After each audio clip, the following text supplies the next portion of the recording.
Ang tanging kasalanan lang, kung matuturing nating kasalanan, ay yung kanyang naisip na paraan para iligtas ang kanyang bansa. Doon sa panganib na dulot ng droga na malala na nakita niya sa kanyang panahon. Sa kanyang maraming pagsasalita, sinabi niya, kailangan kong iligtas ang mga pamilya, ang mga mamamayan sa harap ng napakalaking panganib na yan. Ang kaligtasan nila, ang kanilang kapakanan, ang kanilang kinabukasan, ang katahimikan, ang kumpiyansa nila sa pamahalaan ay importante sa akin. Ito ang nalalaman kong paraan sapagkat alam ko na kapag hindi ko nasugpo ito na ang magiging daan kung paano babagsakan natin.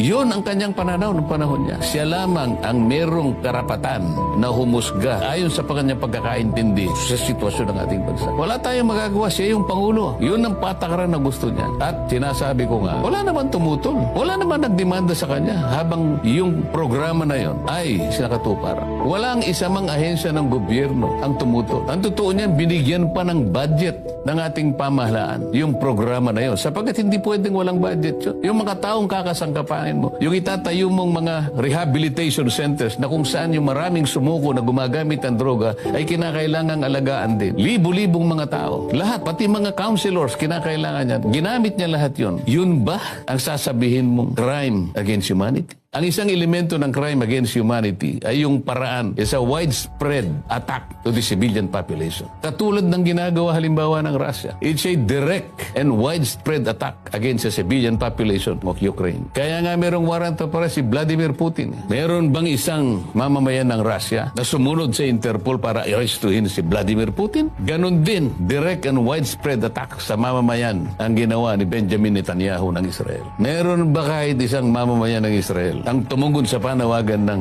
Interpol na arestuhin si Benjamin Netanyahu, presidente ng Israel? Tayo lang ang gumawa nito. Ang Pangulong Duterte walang inisip kung hindi ang kabutihan ng kanyang bansa. Ito ang paraan niya. Prerogative ng presidente yon. Kanya-kanyang pamamaraan kung paano niya nakikita, kung paano niya isasalba sa nakaambang panganib ang kanyang bansa. Walang makakatutol doon sapagkat yun ay discretion and prerogative ng isang presidente. Pagkatapos ngayon, ni isa walang bumangon na kaso laban sa kanya. Ngayon, ipagkakanulo ng mga Pilipino at sa ihahatulan, uusigin sa banyagang hukuman. Pagtatawaran tayo ng buong daigdig. Panatiliin natin ang kapayapaan. Alam kong nagsisikip ang dibdib. Kailangan nating magtulong-tulong alang-alang sa ating bansa. Let us stay together and let us utilize our collective fortitude to help our country in this emerging crisis. Iisa lang ang ating bansa. Ang Pilipino ay resilient. Ang Pilipino ay alam kong makalalagpas kahit gaano kahirap ang kanyang pinagdadaan. Kailangan lang ay magtiwala tayo sa Panginoong Diyos. Lakas ng loob lang. Huwag tayong magpapatalo. Huwag panghihina ng loob. Darating ang panahon, ang katarungan pa rin ang mangingibabaw. Maraming salamat.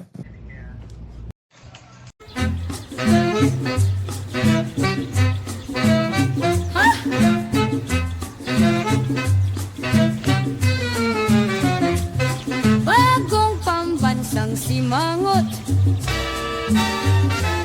seryosong tao to, tapat kong magtrabaho para